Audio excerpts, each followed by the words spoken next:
السلام عليكم ورحمة الله وبركاته. الحمد لله الذي اختصنا بالإيمان وشرفنا بالقرآن وأكرمنا بالنبي العدنان. اللهم صل وسلم وبارك على هذا النبي الكريم الرحمة المهداة والنعمة المسداة سيدنا محمد بن عبد الله وعلى آله وصحبه ومن والاه. رب اشرح لي صدري ويسر لي أمري واحلل عقدة من لساني يفقهوا قولي. سبحانك لا علم لنا إلا ما علمتنا إنك أنت العليم الحكيم. ربنا زدنا علما وارزقنا فهما وافتح علينا بفتوح العارفين برحمتك يا أرحم الراحمين. Yang dimuliakan Tuan Pengerusi, Tuan Imam, ahli jawatan kuasa, tuan-tuan, puan-puan, kaum muslimin, muslimat yang dikasihi Allah Subhanahu wa taala. Alhamdulillah, sentiasa kita bersyukur kepada Allah Subhanahu wa taala ke atas segala limpahan, kurniaan, anugerah, nikmat, rezeki yang Allah Subhanahu wa taala curahkan, limpahkan kepada kita, sehingga sampai saat ini kita masih tetap dapat menjalankan kewajipan kita kepada Allah Subhanahu wa taala, menyiapkan bekal kita untuk balik kepada rumah kita yang sebenar, yaitu di akhirat, di syurga nanti. Amin ya rabbal alamin. Salawat dan salam semoga tercurahkan kepada junjungan kita, penghulu kita, junjungan semesta alam, Sayyidina Rasulullah sallallahu alaihi wasallam. Semoga dengan kita banyak berselawat ke atas baginda Rasulullah sallallahu alaihi wasallam, kelak kita diutamakan untuk mendapatkan syafaat Rasulullah sallallahu alaihi wasallam. Seperti mana sabda Rasulullah sallallahu alaihi wasallam, "Aulan nasi bi yaumal qiyamah aktsaruhum salatan alayya." Orang yang paling utama untuk dapatkan syafaatku pada hari kiamat adalah orang yang paling banyak berselawat ke atasku. Allahumma salli wa sallim wa barik ala Sayyidina Muhammad wa ala ali Sayyidina Muhammad. Baiklah tuan-tuan dan puan-puan yang dimuliakan Allah Subhanahu wa taala, tanpa kita rasa bahawa kita dah berada di penghujung tahun 1443 Hijriah. Maknanya dah berlalu 1443 tahun daripada dakwah Rasulullah sallallahu alaihi wasallam. Maka perlu kiranya kita, tuan-tuan dan puan-puan, mengambil ibrah dan pelajaran daripada peristiwa yang sangat penting di dalam sejarah Islam, yaitu hijrah Rasulullah sallallahu alaihi wasallam daripada Mekah ke Madinah. Seperti mana yang kita maklumi bahawa Rasulullah sallallahu alaihi wasallam berdakwah di Mekah selama 13 tahun. 13 tahun ni bukan tentu masa yang pendek, masa yang lama. Tapi Rasulullah sallallahu alaihi wasallam yang dalam kaumnya tak diterima, ditolak, bahkan disakiti. Orang-orang yang dikasihi dibunuh. Kita boleh bayangkan selama 13 tahun itu berlaku. Hanya beberapa orang je yang beriman kepada Rasulullah sallallahu alaihi wasallam. Lepas tu Rasulullah keluar daripada Mekah, pergi ke Taif, dengan harapan mungkin ada orang di Taif yang nanti menyambut dakwah Rasulullah sallallahu alaihi wasallam. Tapi ternyata apa yang didapati Rasulullah sallallahu alaihi wasallam di Taif jauh daripada apa yang diharapkan. Rasulullah tak disambut, dakwahnya tak disambut, tak diterima. Bahkan Rasulullah disambut dengan lemparan batu. Orang kufar menyuruh budak-budak mereka, anak-anak mereka, bahkan hamba-hamba mereka untuk melempari Rasulullah sallallahu alaihi wasallam dengan batu, sehingga kaki mulia Rasulullah sallallahu alaihi wasallam berdarah. Kita boleh bayangkan betapa sedih perasaan Rasulullah sallallahu alaihi wasallam. Rasulullah nak ajak mereka untuk apa? Untuk masuk ke dalam Islam, untuk selamat di dunia ini, selamat di akhirat. Mereka dipanggil oleh Rasulullah sallallahu alaihi wasallam menuju rahmat Allah Subhanahu wa taala. Tapi sebaliknya mereka menyakiti Rasulullah sallallahu alaihi wasallam, sehingga Rasulullah berdoa kepada Allah dengan doa yang sangat masyhur. Allahumma ilaika ashku dha'fa quwwati. Ya Allah, hanya kepadamu aku mengadu kelemahan aku, wa qillata hali, dan ketidakberdayaan aku. Allahumma anta arhamur rahimin. Ya Allah, engkau adalah sebaik-baik pemberi rahmat, sebaik-baik pengasih. Anta rabbul mustad'afin. Engkau adalah Tuhan daripada orang-orang yang lemah. Ila man takiluni, ila ba'idin yatahajjamuni, aw aduwin malaktahu amri. Ya Allah, kepada siapa engkau nak serahkan aku? Apakah kepada orang-orang yang jauh yang menyerang aku, atau kepada musuh-musuh engkau yang engkau beri kuasa kepada urusan aku? Terus Rasulullah sallallahu alaihi wasallam berdoa sehingga Allah turunkan malaikat Jibril dengan dua malaikat yang Allah tugaskan untuk menjaga bukit gunung. Kemudian tawarkan kepada Rasulullah, ya Rasulullah, in syi'ta la'atbaqtu alaihimul akhshabain. Ya Rasulullah, kalau kamu nak aku angkat dua gunung ni, aku jatuhkan kepada orang-orang kufar, orang-orang Quraisy, orang-orang kafir, sehingga mereka semua mati. Tapi apa jawapan Rasulullah sallallahu alaihi wasallam? Rasulullah tu diutus oleh Allah bukan untuk nak menyakiti, tapi semata-mata diutus oleh Allah Subhanahu wa taala untuk menjadi rahmatan lil alamin, untuk nak menjadi rahmat. Rahmat tu maknanya apa? Kasih sayang bagi semesta alam. Apa jawapan? Qala bal aqul rabbighfir liqaumi fa innahum la ya'lamun. Bahkan Rasulullah kata apa? Tak, jangan. Bahkan dia berdoa Rasulullah, Allahumma ighfir liqaumi, ya Allah ampuni kaumku.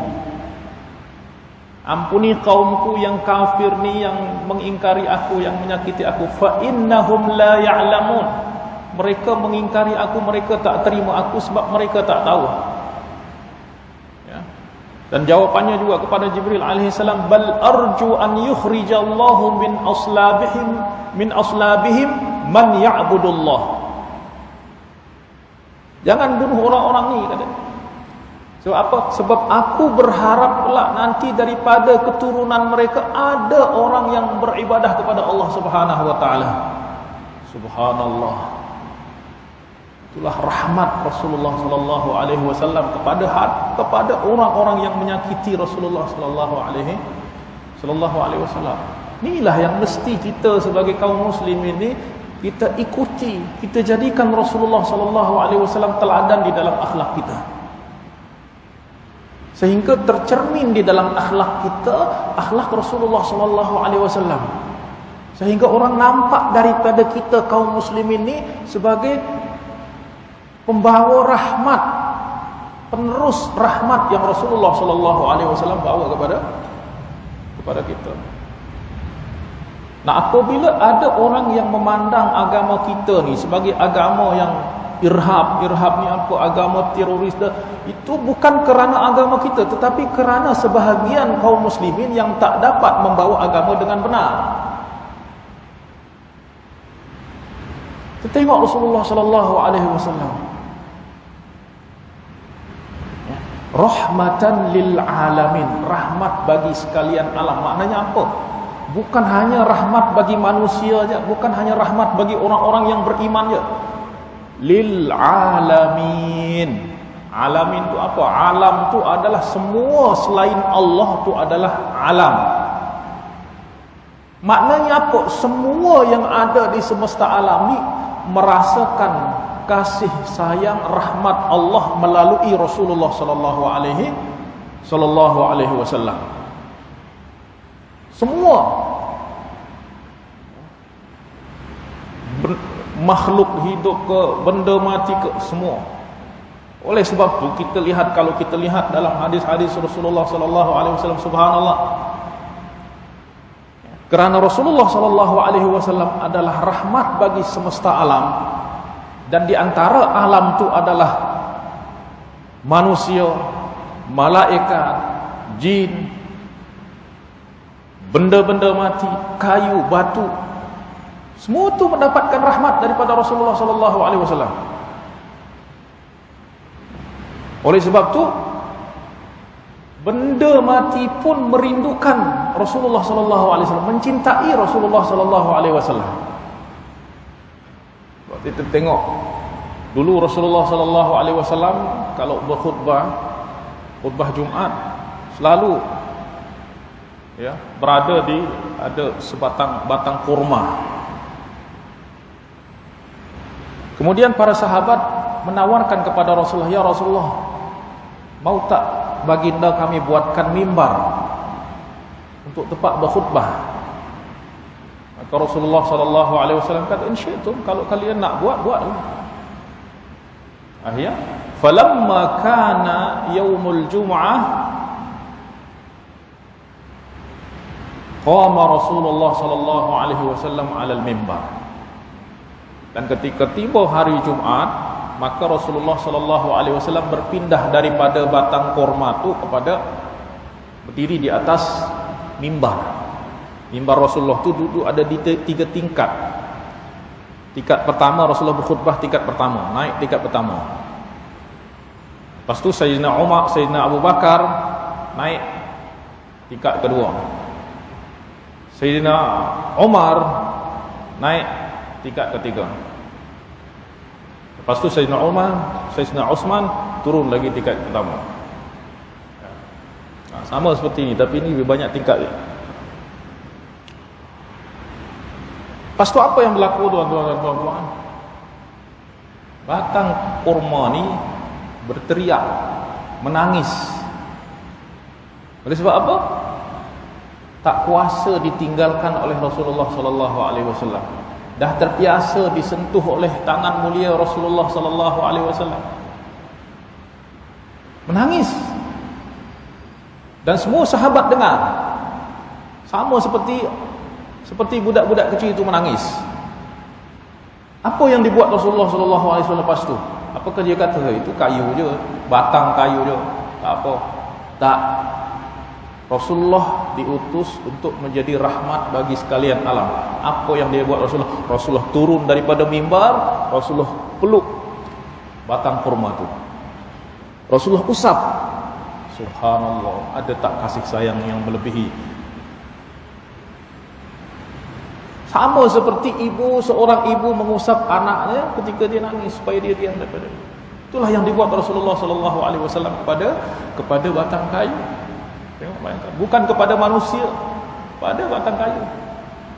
Ni akhlak ni kalau kita jiwai, mana kita nak boleh saling sakiti sesama manusia, sesama kaum muslimin. Subhanallah, hari ini kaum muslim masya-Allah sangat menyedihkan. Saling hina, saling maki, saling jatuhkan, saling serang. Bahkan ada yang berperang, ada yang saling bunuh. La haula wala quwata illa billah. Mana gambaran daripada rahmatan lil alamin ni? Maka kalau kita tak kembali kepada mengikuti Rasulullah sallallahu alaihi wasallam di dalam akhlak Rasulullah, terlebih dahulu dalam akhlak, ya, sebab Allah Subhanahu wa taala mengutus Rasulullah sallallahu alaihi wasallam seperti sabda Rasulullah sallallahu alaihi wasallam, innama bu'istu liutammima makarimal akhlaq. Sesungguhnya aku semata-mata diutus untuk menyempurnakan akhlak yang mulia. Bukan hanya solat puasa je, tak. Tak ada makna orang solat, orang puasa tapi kalau tak ada akhlak, tak ada makna. Kita solat, kita bina hubungan baik dengan Allah supaya apa? Supaya kita boleh bina hubungan baik sesama manusia. Tak ada makna orang punya hubungan baik dengan Allah tapi tak ada hubungan baik dengan manusia, tak ada. Tak ada akhlak, tak ada. Itulah sebab ada seseorang datang kepada Rasulullah, "Ya Rasulullah, inna imra'atan kanat tukthirus salata wassiyam, illa annaha tu'zi jiranaha bilisaniha." Ya Rasulullah, ada seorang perempuan kata, dia banyak solat, banyak puasa. Masya-Allah, rajin solat, tak pernah tinggal solat tahajud, dia solat, puasa sunnah, masya-Allah, tak pernah tinggal. Tapi dia sering sakiti dia punya jiran dengan lisan dia. Illa annaha tu'zi jiranaha bilisaniha, tapi dia sering buat menyakiti dia punya jiran. Apa kata Rasulullah? Hiya finnar. Orang ni tak layak masuk surga, tapi dia lebih layak masuk dalam api neraka. Wal iyadu billah. Sebab apa? Tak ada buah daripada hubungan baik dengan Allah. Sebab hubungan baik dengan Allah mesti ada buah. Buah hubungan baik dengan Allah tu apa? Akhlak yang baik. Samalah kita kalau kita tanam pokok mangga, durian, kita punya kebun tanam durian, tanam mangga, tanam rambutan. Tapi kalau tak ada buah, apa kita buat? Kita tebang semua. Tak ada. Walaupun dia subur ke apa, tak ada.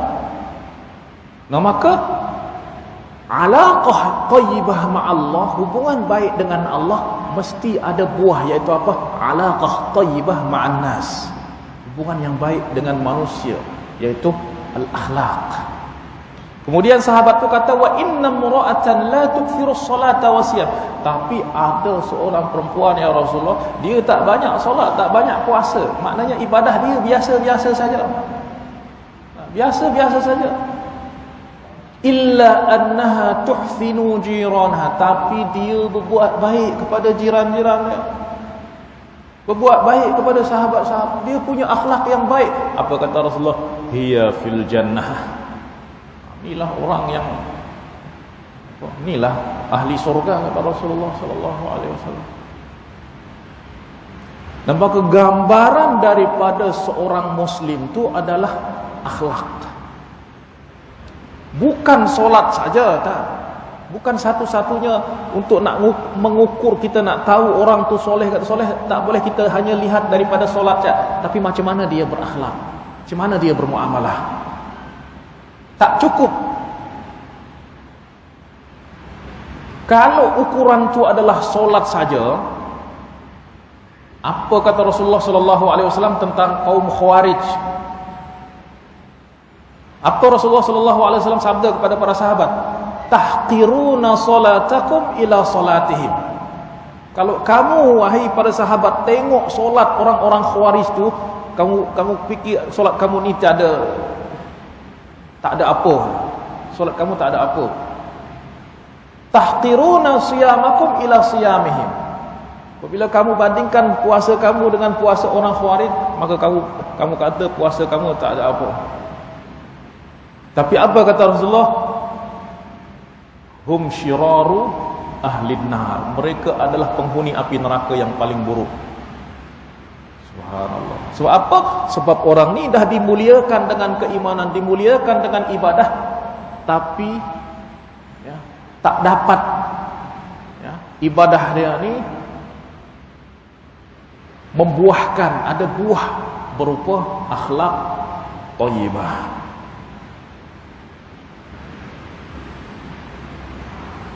Maka hadirin, tuan-tuan dan puan-puan yang dimuliakan Allah Subhanahu wa taala, kita mesti faham apa yang dimaksud dengan mengikut Rasulullah sallallahu alaihi wasallam. Mengikut Rasulullah tu bukan hanya solat, puasa, berpakaian dan lain sebagainya, tak.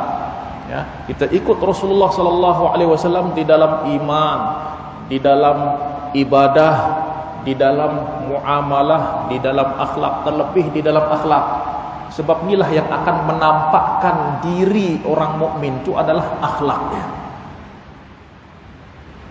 Al-muslimu man salimal muslimuna min lisanihi wa yadihi. Siapa orang muslim tu? Orang muslim tu adalah orang yang apabila orang lain tu selamat daripada lisan dan daripada tangan dia. Maknanya selamat daripada kata buruk, kata yang menyakitkan dan daripada perbuatan yang menyakitkan. Tu nama muslim.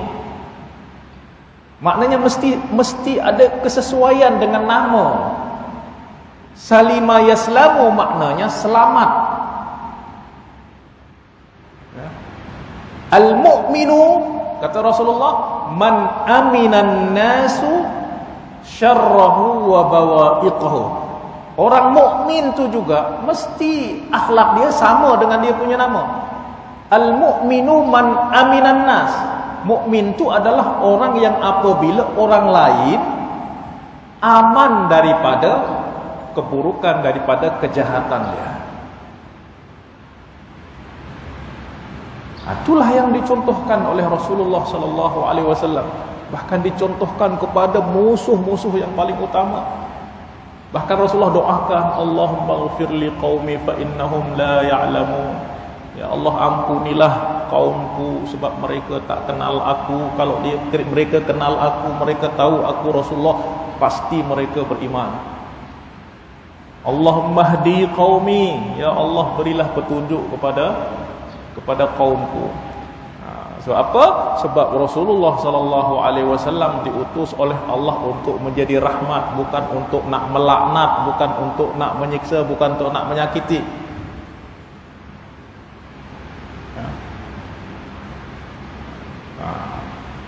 Maka dalam perjalanan hijrah Rasulullah sallallahu alaihi wasallam setelah tak mendapatkan penerimaan di Mekah dan sekitarnya, akhirnya Rasulullah sallallahu alaihi wasallam diperintahkan oleh Allah Subhanahu wa taala untuk berhijrah.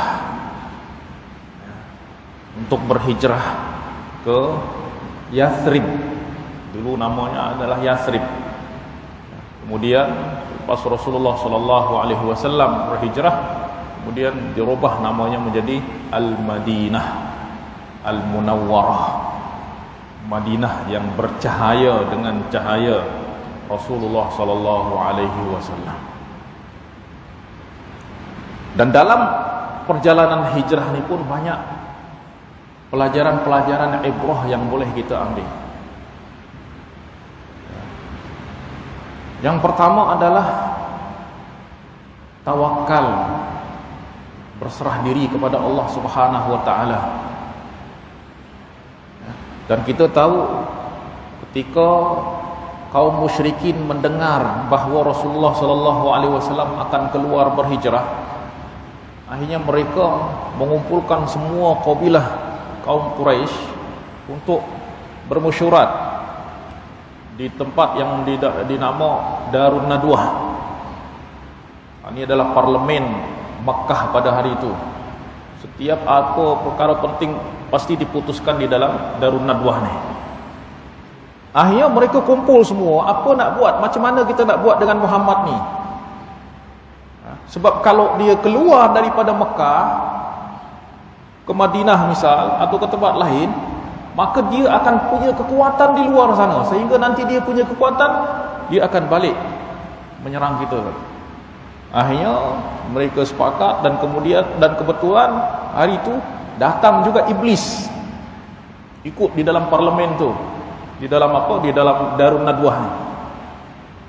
Jika dia dengar bahawa kufar Quraisy ni dia berkumpul nak putuskan apa yang akan nak dibuat dengan Muhammad sallallahu alaihi wasallam, dia pun ikut.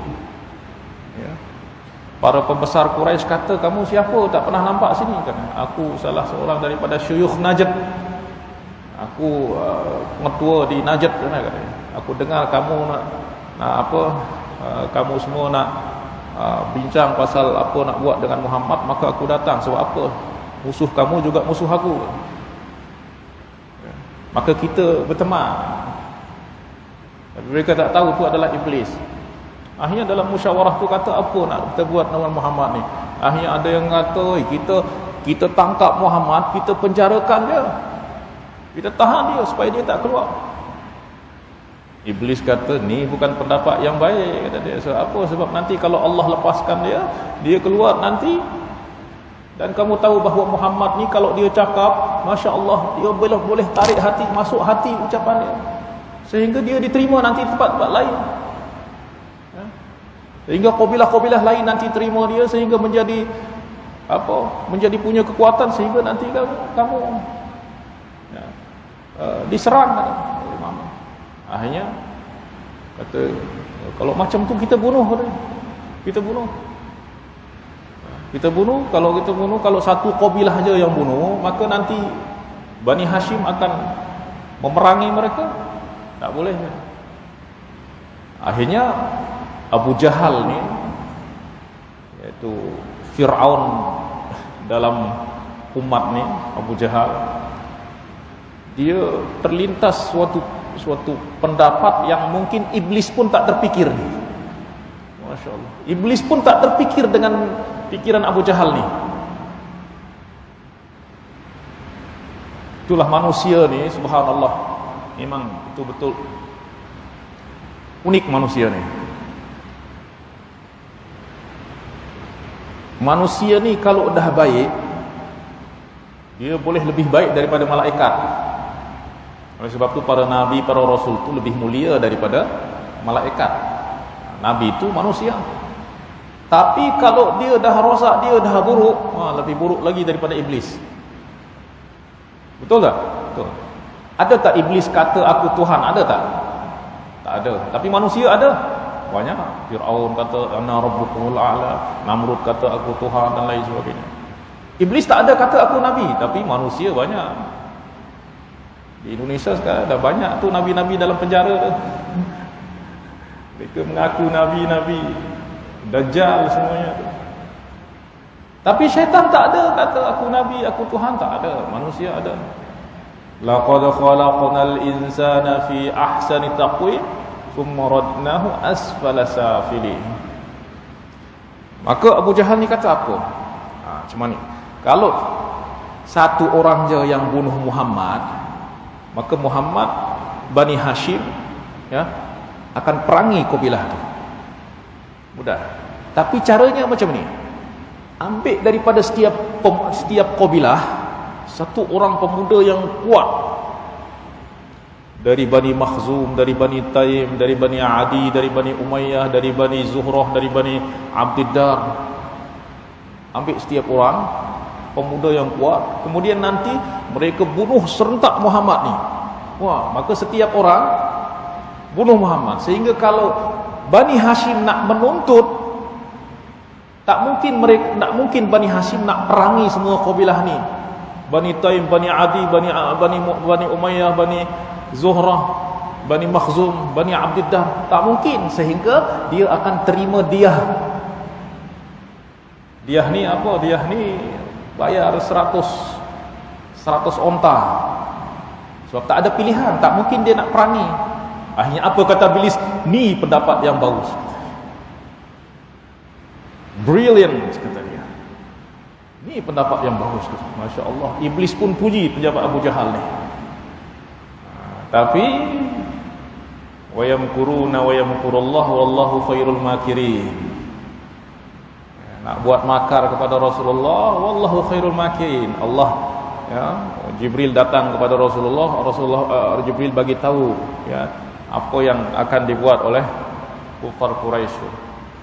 Ya. Akhirnya Nabi SAW meminta kepada Sayyidina Ali bin Abi Thalib untuk tidur di tempat tidur Rasulullah SAW, sebab kaum musyrikin dah sepakat nak bunuh Muhammad di tempat tidur tu. Tapi berkat inayah Allah, pertolongan Allah, ya, Rasulullah keluar berjalan, tak ada yang nampak, dibutakan pandangan mereka oleh Allah Subhanahu wa taala. Ya. Rasulullah taburkan debu dan syahatil wujuh sehingga tak ada yang nampak. Ya. Kemudian Rasulullah berjalan ke arah yang tak semestinya ke Madinah tu dia ke utara. Rasulullah jalan ke selatan. Supaya apa? Supaya apabila orang-orang musyrikin kejar ke selatan, tak jumpa sana. Sehingga tiba di mana di gua, ya, gua yang dikenal dengan di Jabal Thur, ada gua di sana, sehingga Rasulullah bersembunyi di sana. Kemudian kita dengar ada kisah, ya, dalam kutubus sirah memang disebut dalam banyak kitab bahawa dalam pintu gua tu ada ankabutnya apa yang ankabut sini, laba-laba dia buat rumah sana. Kemudian ada burung merpati bertelur sana.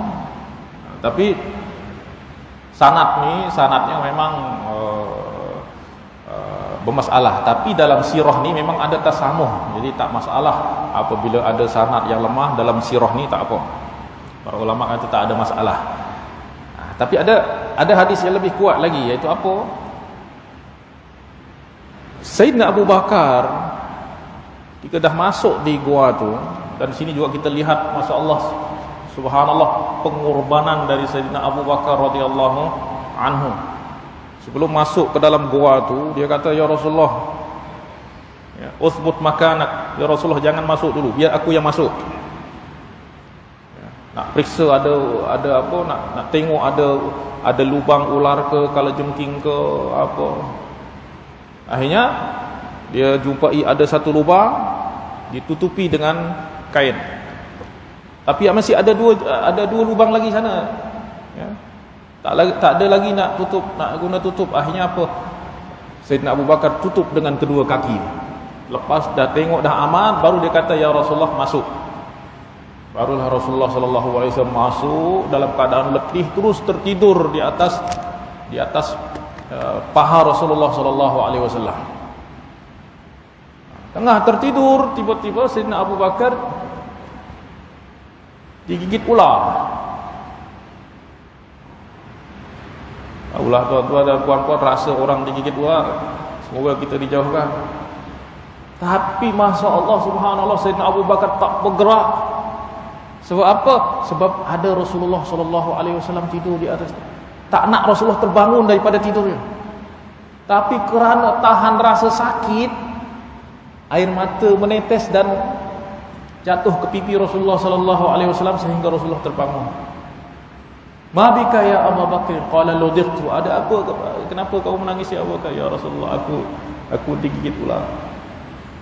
Ya, fatafala Rasulullah sallallahu alaihi wasallam. Akhirnya Rasulullah pun meniup dengan sedikit air liur, ya, sehingga sembuh seketika. Nampak apa kata Sayyidina Abu Bakar? Ya Rasulullah, law nadhara ahaduhum ila mawdi'i qadamihi la ra'ana. Maknanya apa? Maknanya pintu gua Thawr tu ada di bawah, ya.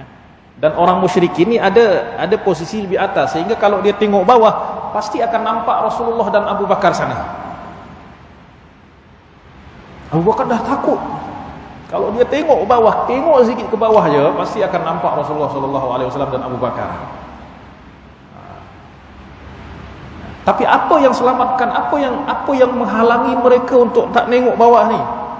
Inayatullah, peliharaan Allah. Allah dah pelihara sehingga tak terlintas dalam fikiran mereka untuk tengok bawah kaki tu, sehingga tak nampak. Sebab kalau tengok bawah kaki pasti nampak. Lau ra'ah ahaduhum ila mawdi'i qadamihi la ra'ana ya Rasulullah. Tapi apa jawapan Rasulullah? Ma dhannuka bi ithnaini thalithuhum Allah. Ma dhannuka ya Abu Bakri. Apa pendapat kamu tentang dua orang yang ketiganya ni, ya, yang ditemani oleh yang ketiga, iaitu Allah Subhanahu wa taala? Maknanya apa? Semua asbab tu kalau Allah tak kehendaki tak akan berlaku. Ya. La tahzan innallaha ma'ana. Jangan bersedih, jangan takut, jangan khawatir wahai Abu Bakar, sesungguhnya Allah bersama kita ni. Tawakal yang luar biasa, tawakal. Alhasil terselamat daripada persembunyian di dalam gua tersebut, sehingga Rasulullah melanjutkan perjalanan. Tapi orang-orang Quraisy tak berputus asa, terus dia kejar Rasulullah sallallahu alaihi wasallam. Kemudian ada seseorang daripada Bani Mudlaj yang nampak Rasulullah sallallahu alaihi wasallam, nampak seseorang sana. Kemudian dia orang ni yang dari Bani Mudlaj ni, dia terkenal dengan ilmu qiyafah namanya. Qiyafah tu ilmu tentang jejak kaki tu, telapak kaki tu, dia tahu ni keturunan siapa, dia tahu dengan melihat kepada telapak kaki ni. Kalau kita sekarang guna DNA, kalau dulu dia ilmu qiyafah namanya. Oleh sebab tu Bani Mudlaj ni memang dia terkenal dengan ilmu qiyafah ni. Nak lihat jejak ni, dia tahu siapa punya jejak kaki ni, lapak kaki tu dia tahu. Nah, ada suatu kes pada zaman Rasulullah, ada maula Rasulullah namanya Usamah bin Zaid. Usamah bin Zaid ni dia hitam, tapi ayah mak dia putih. Sehingga orang-orang kata, macam mana boleh orang tua dia putih tapi dia hitam? Sehingga mungkin ada pikiran-pikiran yang tak baik, sehingga Rasulullah pun bersedih. Sebab Usamah ni adalah kekasih Rasulullah sallallahu alaihi wasallam, hibbu Rasulillah. Akhirnya suatu ketika Usamah dan Zaid dan ayahnya tidur dan masuk dalam selimut. Kemudian terkeluar kaki mereka berdua. Kemudian datang seorang daripada Bani Mudlaj namanya Mujazziz al-Mudlaji. Dia tengok dua kaki ni, faqala hadhihi aqdamun ba'daha min ba'd. Ni kaki ni dua-dua ni berasal daripada asal yang sama. Maknanya satu darah daging, keturunan. Fasurra Rasulullah sallallahu alaihi wasallam, Rasulullah pun gembira, bahagia dengan kesaksian daripada Al-Mujazziz ni yang menyatakan bahawa Usamah ni tak datang daripada perzinahan ke, tak. Itu betul, itu adalah anak daripada Zaid.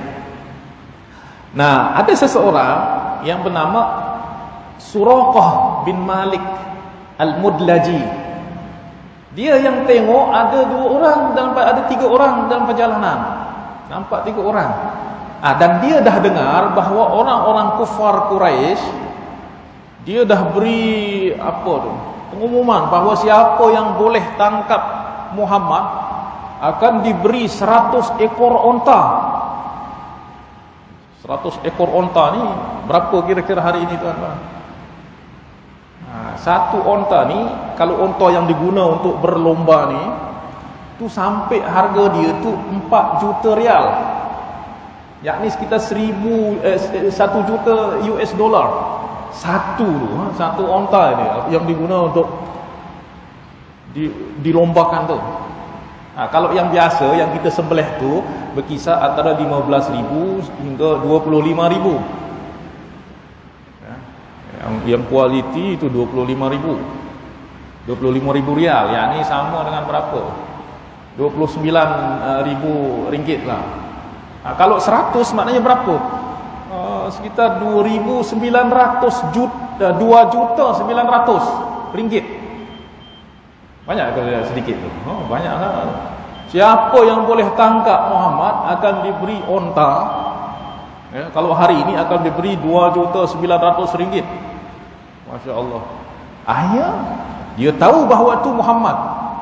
Kemudian datang orang-orang Quraisy tanya, kamu ada tengok orang tak sini kan? Dan mereka lihat, tu ada orang tu. Tapi kata Suraqah ni, sebab dia nak dapat hadiah, dia kata tak, itu kami yang suruh dia, ini tu daripada kami katanya. Kami yang minta tolong kepada dia untuk nak cari benda apa. Bukan tu yang kamu cari. Akhirnya orang kufar Quraisy tu pun percaya. Barulah Suraqah ni berlari dengan kuda dia kencang, dah mendekati Rasulullah. Kaki kuda dia terus masuk dalam tanah. Sakhat, masuk. Kaki kuda dia dalam tanah, terjatuh.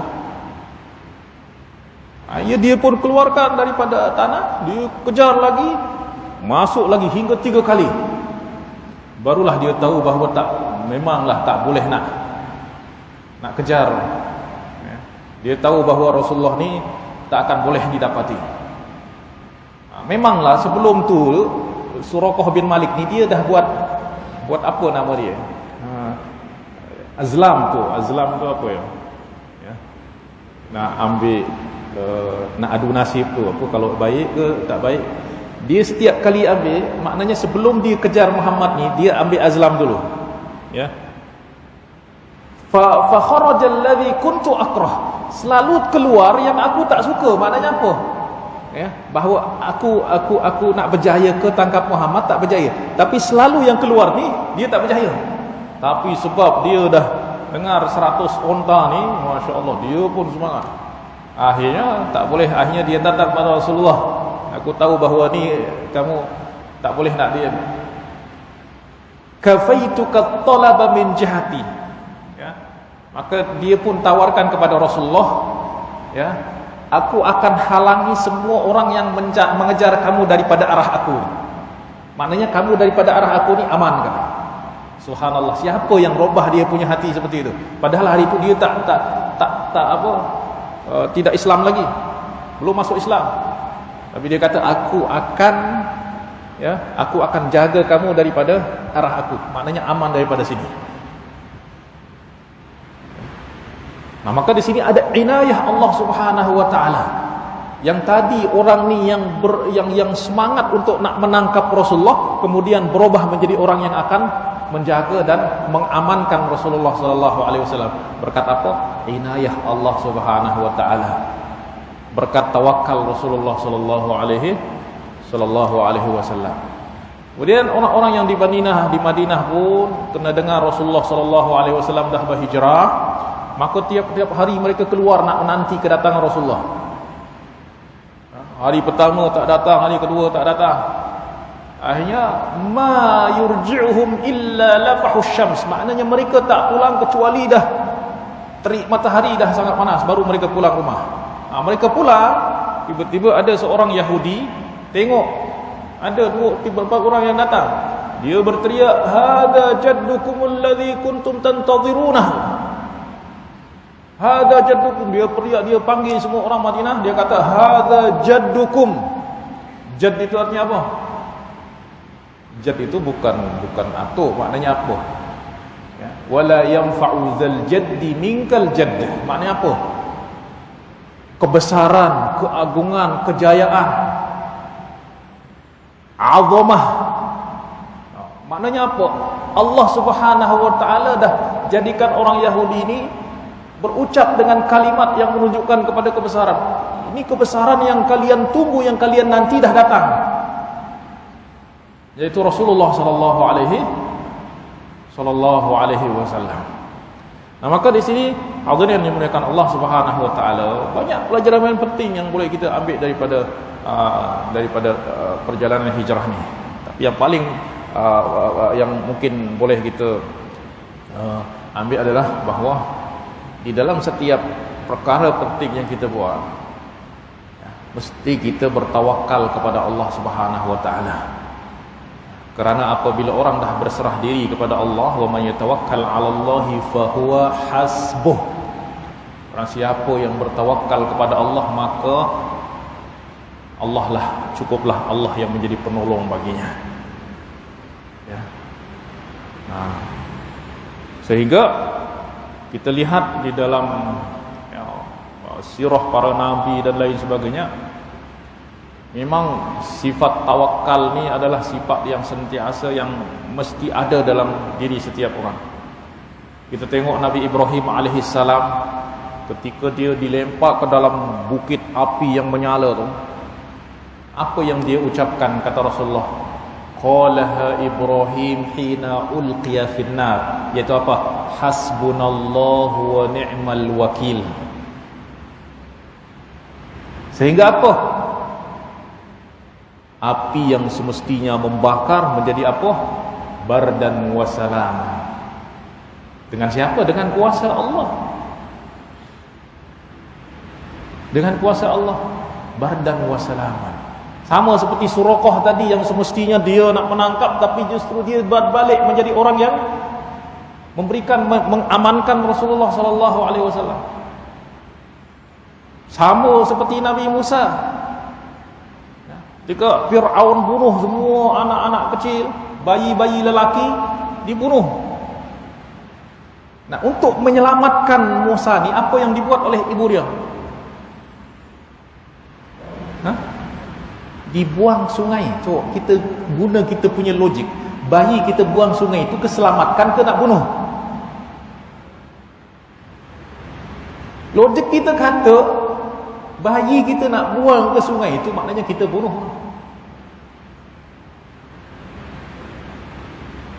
Tapi kerana